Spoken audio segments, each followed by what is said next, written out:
சொந்த வீட்டுல தான் நாங்க உட்காந்துக்கிறோமான்றது இன்னும் எங்களால நம்பவே முடியல. நம்ம சொந்த வீட்டுல இருக்குமான்றதே. அதனால ரொம்ப சந்தோஷமா இருக்கு எங்களுக்கு. தணிகை ஆபீஸ்க்கு அவங்க எல்லாருக்கும் எங்களுக்கு ரொம்ப நன்றி. வணக்கம், என் பேர் அசோக்.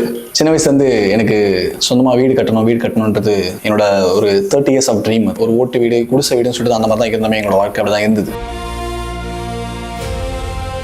சின்ன வயசுலேருந்து ஃபேமிலிக்காக மட்டுமே வாழ்ந்தேன். அம்மாவோட ஆசை 50 வருஷம் கனவு ஒரு சொந்த வீடுன்றது. அதை நான் கட்டி கொடுக்கணும், அதை பண்ணி கொடுக்கணுன்றது சின்ன வயசுலேருந்து எனக்கு தோணுன ஒரு விஷயம். ஸோ ரொம்ப நாளாக சொந்த வீட்டில் நம்ம கட்டுவோமா அப்படின்னு நான் சின்ன வீட்டில் தான் இருந்தோம். ஸ்டார்டிங்லாம் நாங்கள் சின்ன வீட்டில் தான் இருந்தோமே. ஸோ அந்த சின்ன வீட்டில் இருந்து இவ்வளோ பெரிய வீடு வந்து நம்ம கட்டுவோமா நாங்கள் நினச்ச காலம் போய் இப்போ நாங்கள் அந்த வீட்டிலே இருக்கிற ஒரு ஃபைனல் சுச்சுவேஷன் வந்தது. ஸோ நிறைய கரெக்ஷன்ஸ் வந்து நாங்கள் சொல்லினே இருந்தோம். ஸோ நாங்கள் இது சரியில்லை, இதை மாற்றி கொடுங்க, அதை மாற்றி கொடுங்க, எதுவுமே வந்து நோ சொல்லாமல் இல்லை சார் பண்ண முடியாது அப்படின்னு சொல்லாமல் எல்லாமே கஸ்டமர் சாட்டிஸ்ஃபைட் ஆனால் போதும் சொல்லி அவங்க அட்ஜஸ்ட் பண்ணி எல்லாமே வந்து பண்ணி கொடுத்தாங்க. ஃபைனலாக இந்த வீடு வந்து முடிக்கிற வரையுமே வந்து இன்ஜினியர் மணிவண்ணன் அப்புறம் ஜனார்த்தனன் சார் எல்லாருமே வந்து ரொம்ப சப்போர்ட்டாக இருந்தாங்க. ஹாய், என் பேர் சரவணன். எங்கள் வீட்டில் நான் தான் 3வது பையன். ஃபர்ஸ்ட் ஆஃப் ஆல் எனக்கு வந்து வீடு கட்டுறது வந்து ரொம்ப ரொம்ப பெரிய ஆசை. சின்ன வயசுலேருந்து ரொம்ப ஆசை. அது எப்படி பண்ணுறது, எங்கே பண்ணுறது, சிலத்துல அவங்க லேண்ட் மட்டும் அவங்க கூப்பிட்டு போயிடுவாங்க, காமிச்சிட்டு அவங்க அதில் பெருசாக ஈடுபாடாக இருப்பாங்களா எங்களுக்கு தெரியாது. ஸோ அப்போ தான் எங்கள் அண்ணா வந்து ஜனார்த்தன ஒருத்தவங்கள்ட்ட வந்து கொஞ்சம் இன்ட்ரோடியூஸ் ஆனாங்க. ஸோ தணிகை தான் எங்களுக்கு ரொம்ப சப்போர்ட் பண்ணாங்க. அவர் அந்த தணிகையில் ஒர்க் பண்ணுறாரா இல்லை எங்களுக்கு அவர் ரொம்ப க்ளோஸ் ஃப்ரெண்டு அந்த மாதிரியான எங்களுக்கு தெரியாது. ரொம்ப எங்களுக்கு சப்போர்ட்டிவாக வந்து பேசி எங்களுக்கு எல்லாம் பண்ணி கொடுத்தாங்க. வீடு கட்டுறது எப்படி என்ன ஏதுன்னு ஒரு பயம் இருந்துச்சு. ஸோ ரொம்ப பெரிய விஷயமா இருந்துச்சு. ஒரு நல்ல பில்டர் கிட்ட ஒரு நல்ல ரியல் எஸ்டேட் பார்ட்டிட்டு மாட்டினா எனக்கு கொஞ்சம் ஈஸியான விஷயம் மாதிரி இருந்துச்சு.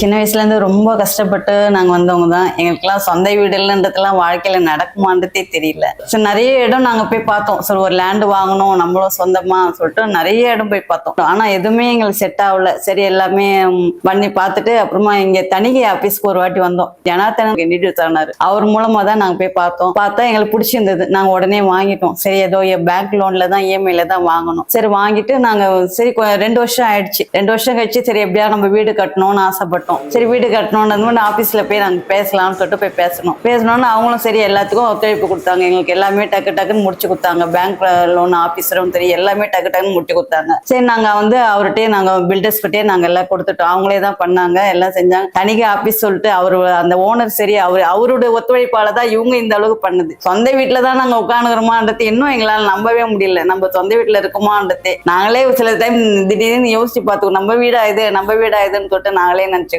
அதனால ரொம்ப சந்தோஷமா இருக்கு எங்களுக்கு. தணிகை ஆபீஸ்க்கு அவங்க எல்லாருக்கும் எங்களுக்கு ரொம்ப நன்றி.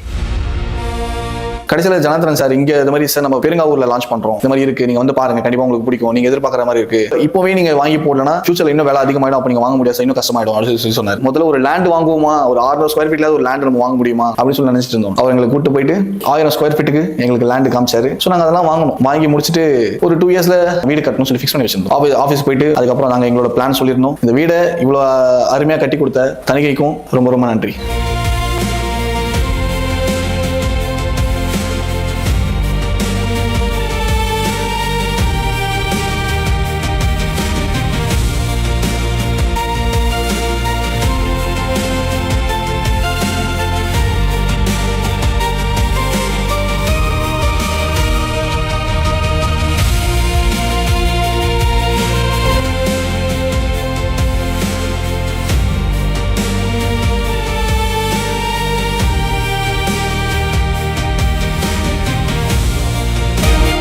நாங்கள் நினைச்சதை சாதிச்சிட்டோம்.